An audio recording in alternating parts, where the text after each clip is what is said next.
Well, buenas tardes and guten Abend to everyone, because we're discussing European news, and European news directly concerns Germany. It's one of the main engines. And today what do we have? Join in, subscribe, and today we'll probably discuss Merz, because as Photogenos, well, he really surprises us. Look at what he did. Initially, I think back in January, he called on the citizens of Germany to work more, and criticized Germans' attitude toward work. Overall, he said, Germany's economic productivity is not high enough, to put it even more clearly. With such a work-life balance and a 4-day work week, the prosperity our country enjoys today will not be maintained in the future. That's why we need to work more, he says. And what did Partakenos do? Partakenos Merz. When he said all this, well, what did he decide to do? He decided to take a little break. He decided... Where's my Telegram channel here? He decided to go on vacation for a month, right after saying that we need to work more. Well, a talented person is talented in everything. After that, all sorts of unpleasant things immediately started coming his way, and even in his own party they announced that their trust in him had dropped almost to zero. Because, well, you have to be consistent in everything. And the associates of German Chancellor Friedrich Merz said that he disappointed all of them. He is a member of the Christian Democratic Union of Germany and is the leader of the party. Reinhard, a former leader of this faction, made the following statement. We fought for Merz as party chairman 3 times, like lions. What kind of lion is this tiger? He did not fulfill his promises, neither in terms of effectiveness, nor in terms of the program, nor in terms of personal qualities. But if such a statement comes from the former head, you can imagine what ordinary Germans think there. If you're from Germany, be sure to write in the comments. Berlin, Düsseldorf and other cities, be sure to write what you think about Merz. It's extremely interesting because in some parts of Europe they think he is a good person, talented, hardworking. Well, that's how it is. The country didn't get out of the economic crisis because Merz didn't keep his promises, didn't become the strongest army in Europe, and didn't solve the migrant issue. And that's exactly what Merz predicted in his election campaign. Accordingly, the decline in Merz rating confirms the results of the INSA Institute poll for the Bild newspaper, according to which only 16% of Germans have a positive opinion of him. 78% are extremely dissatisfied. And you have to understand that these are questions from a couple of months ago. Now, there may be even more dissatisfied people. Why are people unhappy? Well, first of all, because your own interests come first. That includes the economy of your own country. If you see that the authorities of your country care about you, that you are given the right and opportunity to work, to earn money, to live well, like it was in the recent past, that's wonderful. But when Merz comes out and says that Germans need to get used to the end of 20 years of prosperity, naturally, all of this is extrapolated. It's extrapolated to other EU countries as well. Nobody likes that at all. People want to live better, not worse. And politicians, well, I don't know what those who make these statements are thinking. Especially when they don't keep their promises. But there seem to be more and more of them. But at the same time, they are actively developing the military industry. The very same one that has a very negative impact on the economy if there are no other developing industrial sectors. That's exactly what the Bundeswehr writes. On the way to reaching the target personnel strength, they're setting records. In July, the Bundeswehr recorded the highest number of service members in the last 13 years. What does that mean?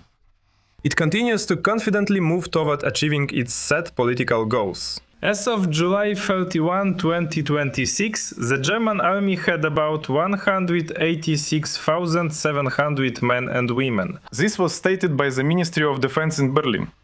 Accordingly, the target range has been reached. That's probably the only thing that has been achieved.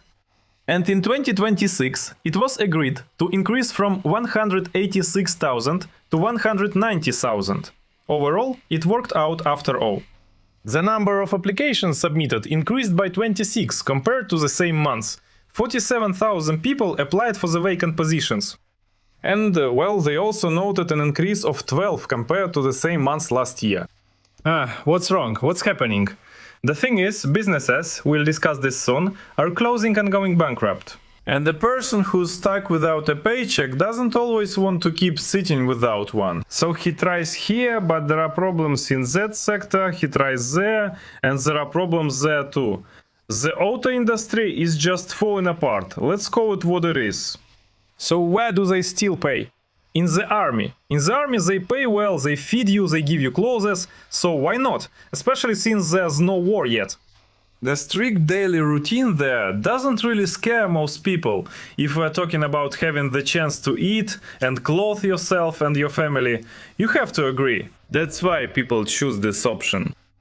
On top of that, Germany is developing its intelligence services, giving them more options for what? So that they can more actively investigate who is calling whom, who is saying what to whom, who is doing what, who is going where. We are discussing expanding intelligence service functions. The German intelligence services will be given expanded powers. They are supposed to fight terrorism, extremism, espionage and sabotage more effectively. That's quite a lot. This involves the reform of the Federal Office for the Protection of the Constitution and the Federal Intelligence Service. Until now, these agencies have focused on gathering and analyzing information. In addition, the reform provides for the right to take operational action in certain cases. This very agency should be able to manipulate the IT infrastructure of a foreign entity during a cyber attack or disinformation attack against Germany. In some cases, network surveillance will still be permitted in Germany. There's actually a lot of interesting information here. But what's most interesting is that it extends to a huge number of people. And the new regulation in the European Union, which now states that citizens below a certain age cannot use social media, simply means that citizens above that age must provide identification. So, in fact, we are talking about accessing the internet with a passport. How do you like that, Elon Musk? And just imagine what will happen when the security services know every single person. And right now, in principle, that's more or less how things are. But not completely yet. The frog hasn't been fully boiled yet. You know, it's like if you put a frog in cold water in a pot and put the pot on low heat, the frog will slowly boil. It won't jump out or react in any way. That's how it gets boiled. Because not all animals react to slowly increasing effects of some external or internal factors. A person, of course, would feel the temperature of the water. But when the level of tension rises around them, including around the work of services, it can go unnoticed. Well, remember what the internet was like in the early 2000s, how free it was.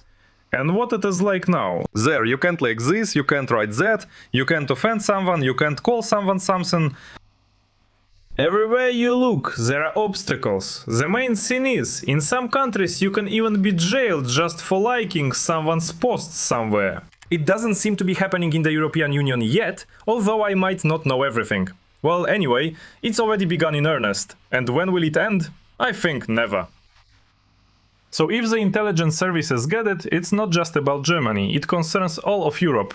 It's not just Berlin or somewhere else. That includes Madrid, Milan, Paris and everywhere else. All of them fall under this category. What's next? Well, economic problems, because there's no water. I've talked about this several times already, but here we have the same trend repeating, extreme heat. It continues and there's less and less water. The economy is worsening and already under pressure, directly and indirectly, including the European Union's economy. And here, things are really not going well at all. Due to historically low water levels in the Rhine, Danube and Elbe rivers, the German government is trying to mitigate the impact on the economy and supply chains. After a high-level meeting with representatives of the Business Association, Federal Minister of Transport Stefan Bilger announced short-term measures. So, first, the ban on truck traffic on Sundays and public holidays is being lifted to shift transportation from river routes to road transport. Just imagine with the rising cost of gasoline. What will happen? Naturally, food prices will go up. At the same time, the company, one of the largest companies, is striving to create additional capacity to transport more cargo by rail. Construction work on highways should, whenever possible, not impede traffic on detour routes. And in addition, the politician, or rather the official, says the following. We cannot, he says, influence the weather, but we can try to make sure our economy weathers these difficult weeks better. They're also planning to prepare the infrastructure. Overall, everything is correct and I have no complaints. The only thing is that they started doing this at the end of the drought, not at the beginning, but at least it's something. In addition, agriculture is suffering. Right now they can't export grain from Ukraine. From Russia as well, because both the port and the infrastructure for storing the grain are being destroyed. And in Europe, because of such a drought, the quantity and volume are decreasing, and the harvest forecast is getting worse. Farmers in Germany are expecting a below-average harvest. We're told that the dry weather has hit the agricultural crop yields. There will be 7% less grain harvested than before.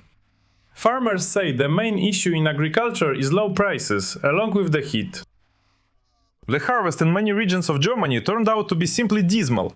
At the same time, for 3 years now, the purchase price of agricultural products has remained below average, and farmers' costs have risen sharply.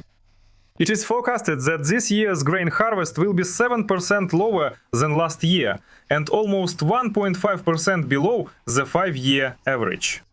Yield per hectare is a key indicator for agriculture in general. It's hard to put into words, hard to write down or to convey in any way. Overall, it's 9% worse compared to last year.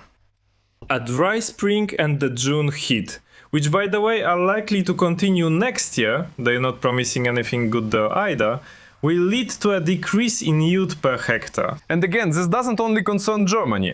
The southern regions in Spain, which is almost like home to me now, are suffering terribly, and it used to be hot there before. That's where the siesta comes from. It actually originated in Spain, because even in previous years, decades, even centuries, it was impossible to work during the most intense heat. You can force someone to work, but they will die in the field. What good is that worker?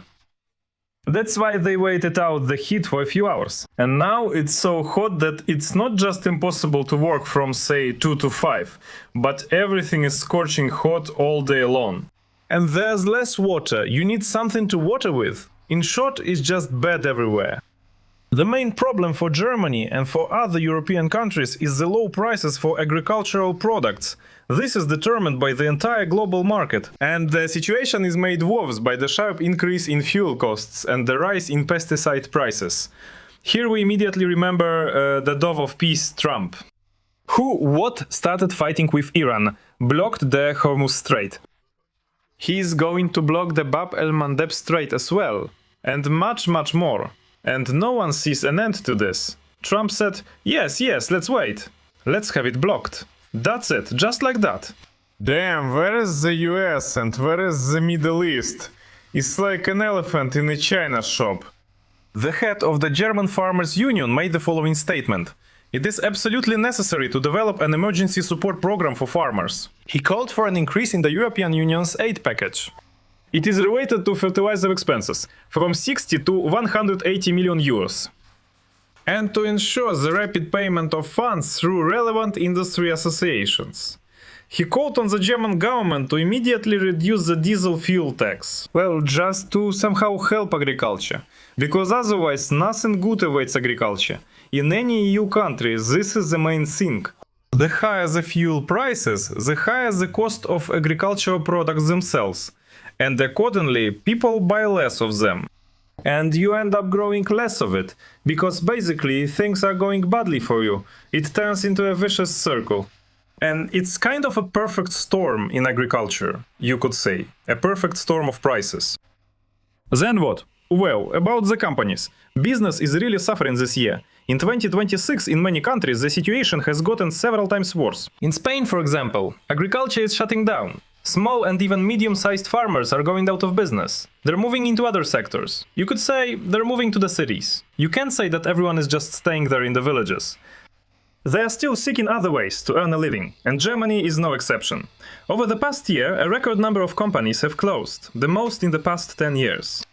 Experts have linked the increase in closures to high costs, a shortage of qualified personnel, and demographic changes. On top of everything, the problem is that nobody wants to work. Everyone has gotten used to all sorts of interesting things. And more often, successors can't be found. And the number of closures in several sectors continues to grow. In 2021, almost 190,000 companies in Germany ceased operations. That's about 10% more than the previous year. This is the highest number in more than 10 years, Bloomberg reports. This citing calculations from several analytical organizations. Only 1 out of 8 companies closed due to insolvency. But again, there's nothing good about this. Less business means fewer tax payments, fewer taxes, the budget shrinks, everyone starts to feel worse. Among the main reasons for company closures, they named a lack of qualified employees, high costs and the absence of successors. Again, I'm not repeating myself, but more owners are retiring and can't find anyone to continue the business. In 2025, about 11,000 industrial enterprises closed in Germany. But this also concerns other sectors. Moreover, the number of closures in the hotel business and healthcare sector increased by 10. Small and medium-sized enterprises make up a significant part of the total number. They are in fact planning to stimulate them. It can't be said that there is no support here. There are 30 points that will help stimulate economic growth and employment. Among them is the reduction of the tax burden. By the way, that's very good because the tax burden in Europe is just insane. I'm telling you this as someone who knows firsthand, someone who pays taxes in Europe, whose taxes, again, are sent to all sorts of interesting purposes. Necessary ones, supposedly. Reform of social benefits. There are far too many of them everywhere.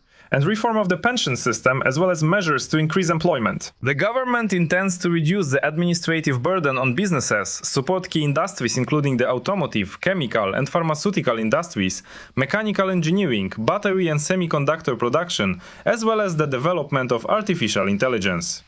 So that's how things are. Well, as for Merz, the one we started with, he rejected the call to resign.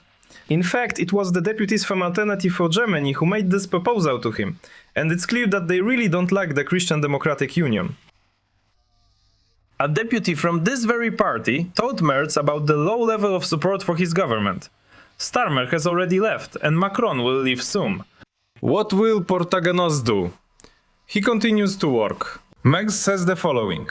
You see, a coalition, a government led by me, determined to solve the problems of our country. We are doing this step by step, even if you don't like it. In short, even if you don't like what the government is doing, cutting jobs, expanding the powers and the scale of all these intelligence structures, restricting people's rights, they will keep doing it. At the same time, all the leaders from the highest to the lowest level, basically even the junior assistant to the senior janitor, where do they get their money from? From citizens' taxes. And here, an interesting paradox arises. The people at the top either don't want to or really want to. The people at the bottom don't want to, really don't want to. But the people at the top, who get their money from top-down funding streams, say yes, listen, we've received your money and we are going to actively use it. Again, this doesn't just apply to Germany, but to many other countries as well. Write what you think about this. Goodbye, everyone. Idiots. The most powerful organization in the world. They have their people everywhere.